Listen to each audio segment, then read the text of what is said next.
Hello, welcome back. In this video, we're going to look at whether you should exercise if you suffer from sciatica and back pain. We're going to look at what happens to the body when you exercise and the muscle tissues and everything to do with your support. We're going to look specifically at the kind of exercises that are really good for sciatica and back pain, and some that you shouldn't do, and things that are better and worse for you, and to simply cover the best exercises you can do for sciatica and lower back pain. I've talked before many times about how sciatica is one of the main things that I treat on a daily basis. Every week I see people in different stages of sciatica. Sometimes it's fresh out the box when they're in excruciating pain.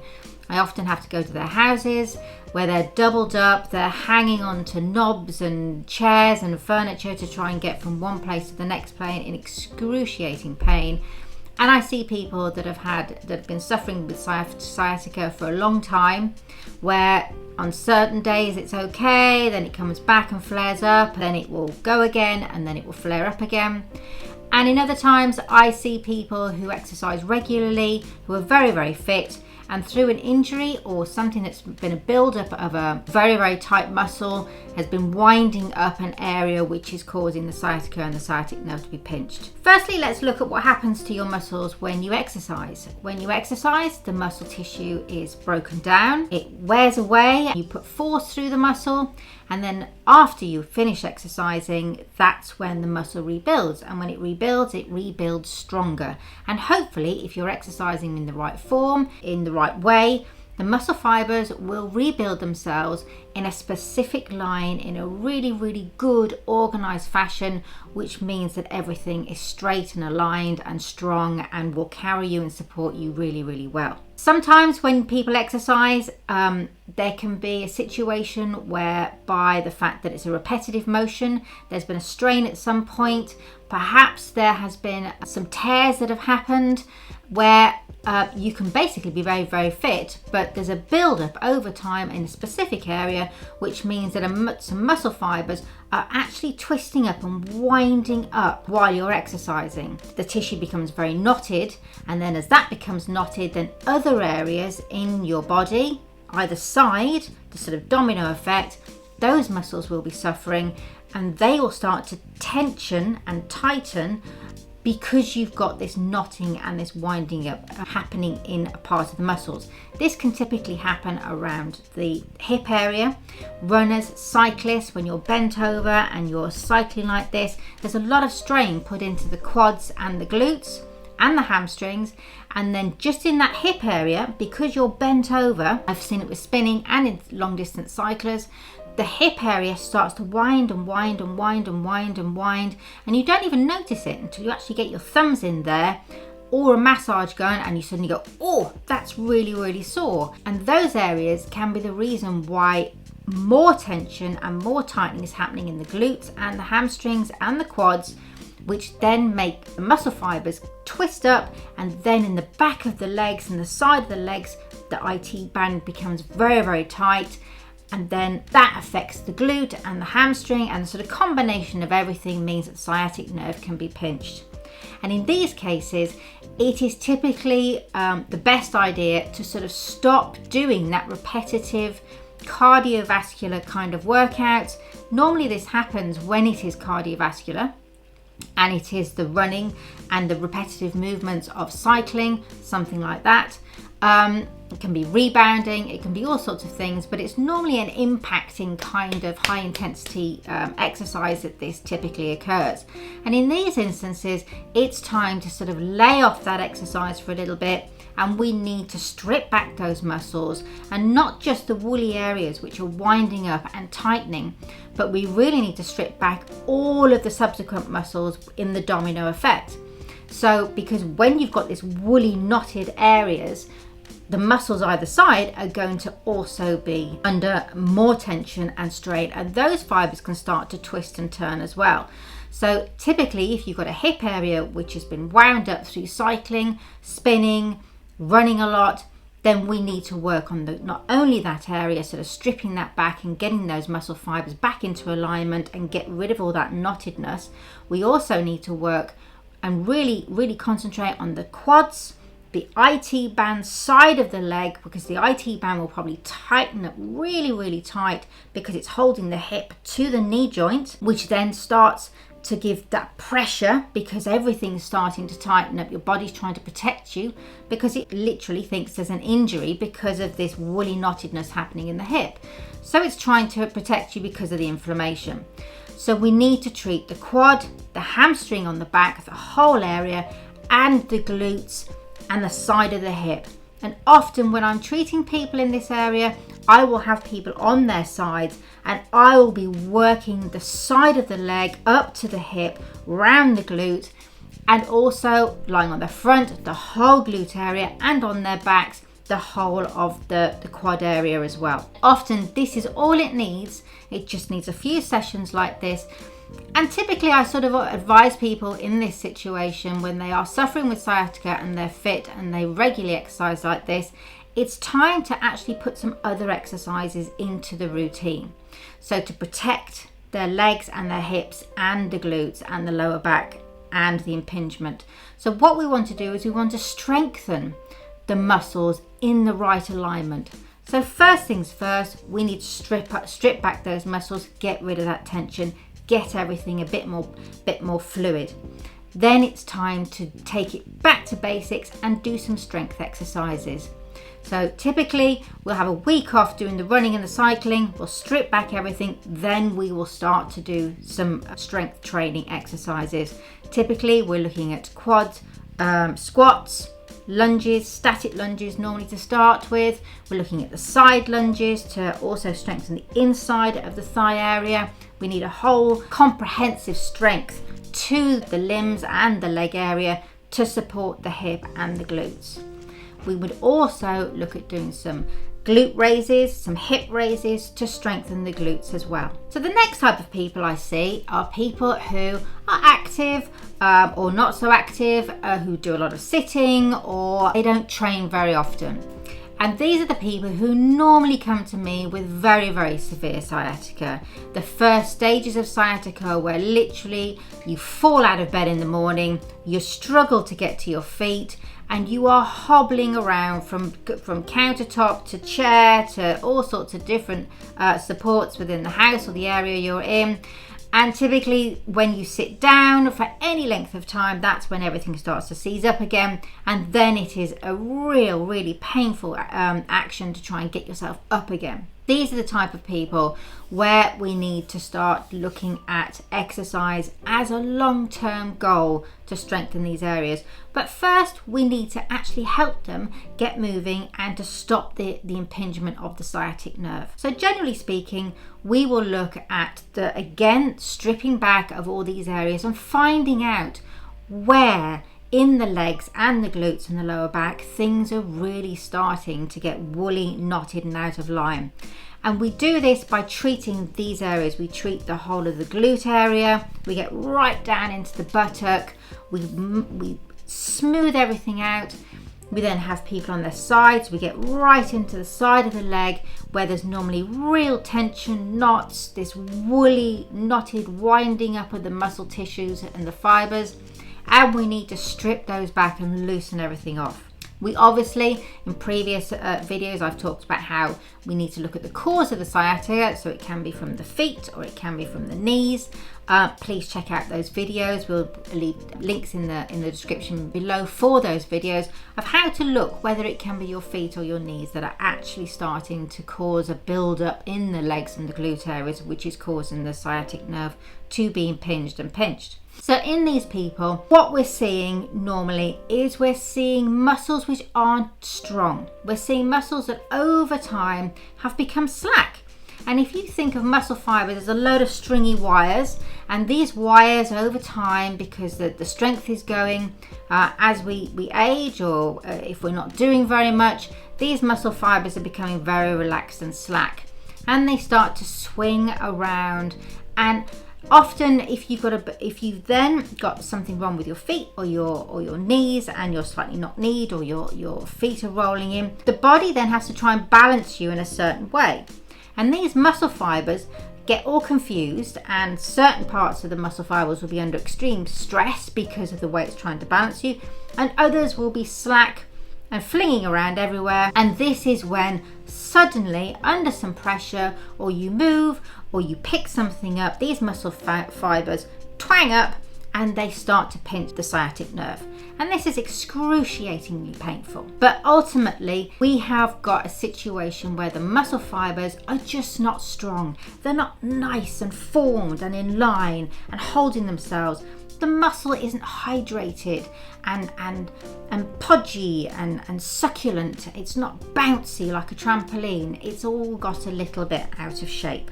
And this is when things go awry and the sciatic nerve and other nerves start to get pinched, and we have the severe sciatic pain that can last for sometimes weeks, and it is awful. So to stop that from happening, to stop the fact that we need weeks to get over this, we need to strip back those muscle fibers. We need to heal those muscle fibers by cooling the areas after we've stripped them back. Typically, we can use a massage gun in these areas, or in my instance, when I go in there, I'm a deep tissue massager, so I get in and I literally strip back those muscles, get them into some kind of shape, relieve the tension, get the blood flow in there. Then we ice the whole areas, and that icing and cooling reduces all the inflammation, and it means the muscle fibers can start to heal slowly. When the body gets inflamed and it's injured, and when I go in and strip a muscle, the body thinks it's being attacked and it thinks it's got an injury. So it races in there with all the blood and it wants to heal as quick as it possibly can. So it rushes in there, slapping down tissue to try and heal everything. But we don't want that to happen. What we want to happen is we want to slow that process down. Because when the body does it with speed to try and repair as quickly as possible, it means that scar tissue can build up. And scar tissue becomes quite hard. And when that happens, it means that you're always going to have a vulnerable area, because you've got springy, you've got movement and flex here, then you've got a static part of some brittle and tough scar tissue, and we don't want that to happen, because then in the future we're going to have a similar problem where things go wrong. What we need is to cool the area down, strip it down, and once it's been stripped, and then everything will slow down. The body will start to heal slowly, the blood flow will come in slowly, and everything will go in form. So with these types of people and this type of fitness level, we need to look at, obviously, after we've got everything back into alignment, and actually during that time of continuing to strip back those muscles and to keep everything really loose and to get it very, very hydrated, usually using a massage gun after I've been there for the first few sessions. I always encourage people to take over. I don't want to be there all the time helping them and them paying me. They can do this themselves. After a few sessions in, we want to then start looking at doing some strength training. And typically we're going to start off with doing some squatting, some static lunges, some hip raises to help with the glutes. Obviously we're stretching as well. That's part of the process of realigning everything. So it is a combination of the stretching, the massage gun, the deep tissue work, and exercising. To start with, it can be body weight only, but I would encourage people to start strength exercising, and even if it's 15 or 20 minutes 3 times a week for the rest of your life, because this will keep you young, fit, strong and healthy. And when we're exercising, we are making the gut and the core work as well. We are promoting strength and stability within the body. But typically, the areas we need to look at strength training are the legs, the glutes, the hips and the core. Those are the 4 areas that we must start to strengthen. And we are literally going back to basics with squatting, static lunges, hip thrusts for the glutes, side lunges for the hips, and also core work. And I'm not talking about crunches. I don't believe in crunches. They're bad for your neck and your spine. But doing leg raises, knee raises, twists, Romanian core work with some kind of weight or just twisting at the hips. But those are the kind of exercises we're looking at. So please look for a really good, simple strength training exercise routine. There are hundreds on YouTube. There is no excuse. So this is what we're looking at when we're talking about exercising with sciatica. Many people have said to me, oh no, I can't exercise, I've got sciatica. Absolutely the wrong advice. We need to, yes, get you comfortable enough so you can move and you're not hobbling around, but you have to then get your body strong, because that's going to stop it from happening again. You're going to find that with the strength training, you get power back in your legs, power back in your glutes. You're going to be walking up stairs, hills, much stronger. And it will hurt to start with. Any kind of new exercise program is going to be tough for a few weeks, but then it's going to get a lot easier, and a new lease of life is going to be breathed into your daily life. So I strongly advise exercising with sciatica and back pain, but doing the correct exercises to make sure that you're doing it properly. Form is very important. We do not ever need to exercise with bad form, because you're just going to exercise the muscle in a bad way, which is going to make that muscle grow and strengthen in the wrong way. So form is very important. Taking your time. There is no need to rush when you're exercising and strength training. Form and slow, concise movements are everything. Other types of exercise to not do with sciatica and back pain. I would absolutely not recommend doing any cardiovascular high intensity workouts when you have back pain and sciatica. All you're doing is rebounding and exciting the muscle, and if there's tightness and there's twisting and there's winding up, you are just compounding that issue before it's dealt with. So we really need to not look at doing that. Even HIIT training. Some HIIT training is not too bad if it's a slow intensity HIIT training, but generally speaking, HIIT training is fast then nothing. So I guess I'm not really looking at HIIT training, I'm looking at circuit training is what I'm looking at, which is not too bad if you do it in a slow way. But generally speaking, I would honestly say the best advice is to strengthen slow and consistent weight training, strength training, body weight training, then moving on to increasing with weights is the way forward to strengthen the whole area. It is no good for you to just get comfortable and go, oh, I'm fine, I can just sit down, I'm not in pain anymore. The whole problem will come back again. It's time. Your body has said to you, hey, my muscles are not good. Your body has told you, it's screamed out and said, I'm not right. There's an imbalance going on. I'm slack, or I'm not strong, or I'm not strong in a specific area. I'm overcompensating. And even though you can get yourself so you're comfortable again, it will return. Listen to your body. Strength train. Spend those few minutes a day, 15, 20 minutes to start with, 3 times a week, and build it from there. You will not regret it. So we've looked at strength training, we've looked at getting those muscles working and getting them strong. The next thing to reiterate and to just confirm is that remember that with strong muscles are flexible. Think of a trampoline, and when a trampoline is wired up correctly and it's all nice and strong, it's firm, but it bounces, and it bounces with strength. So you've got real support there. If a trampoline breaks, which is literally an analogy for how sciatica is, you've got breakages and imbalances, then that trampoline is going to be all over the place, and you bounce on it, you're going to shoot off in one direction, or you're going to fall through, hurt yourself. Think of your muscles as a trampoline. When you've got a strong, firm, very rigid trampoline, it will support, but it will flex. And it's the same with muscles. When you've got strong muscles, yes, they're tough and they're strong, but they give. They have got incredible flexibility built into them because they're conditioned. There's blood flow, there's hydration. Everything is working better. It's all podgy and nice and succulent and protected. So yes, please remember that strong muscles are flexible muscles.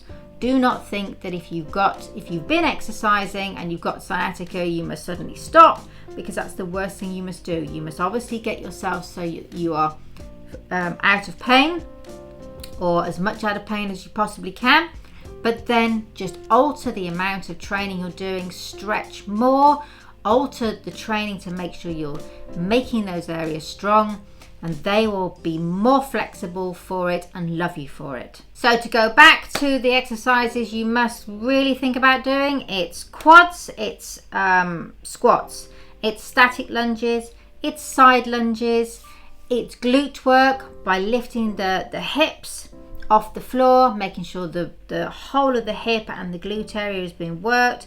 Often it's really good idea to put a weight on top of your hip bones, put your torso onto a chair and lift your hips from that position. That gives a really good glute workout. Train the hamstrings. We're looking at deadlifts, we're looking at Romanian deadlifts with one leg up when you're able to, making sure that those hamstrings are really strong as well. And for the core, we're looking at planks, we're looking at leg raises, knee raises, twisting from the hip, lying down where you're in a V situation, and we're doing the Russian core exercises, preferably with a weight when you can do. And always, I forgot to tell you this, when you're actually working your core, work your back as well. So you want to flip over onto your tummy, and we want to do some torso raises so that you're working the base of your back as well. To get a strong core, we need the front and the back both to be strong. We don't want one or the other to be stronger than the other significantly, because then we're going to have an imbalance that way as well. So just to finish up, if you're suffering from sciatica at the moment, please check out our free guide to sleeping below. You can just download that straight from our website. The link is below. It is full of great tips on how to sleep with support and how to get comfortable.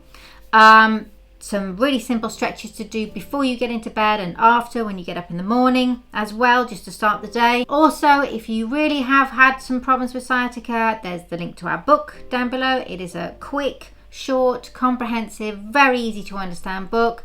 We have had the most incredible reviews back from people that have used it, and it has changed their life. So please check that out. You will not see your body the same way, and people have said to us, I literally can visualize what's happening in my body now, and I'm so aware that I'm changing the way that I operate on a daily basis just through reading this guidebook. So please check it out. Also guys, we put the links to the other videos before if you are interested in checking out the video about, is it your feet that's causing sciatica and other problems. And again, please like and subscribe the channel. We're very new, and we're really happy to be doing this. And so yeah, you're going to help us enormously. If you found some value in this video, please like and subscribe. It helps us enormously. See you next time.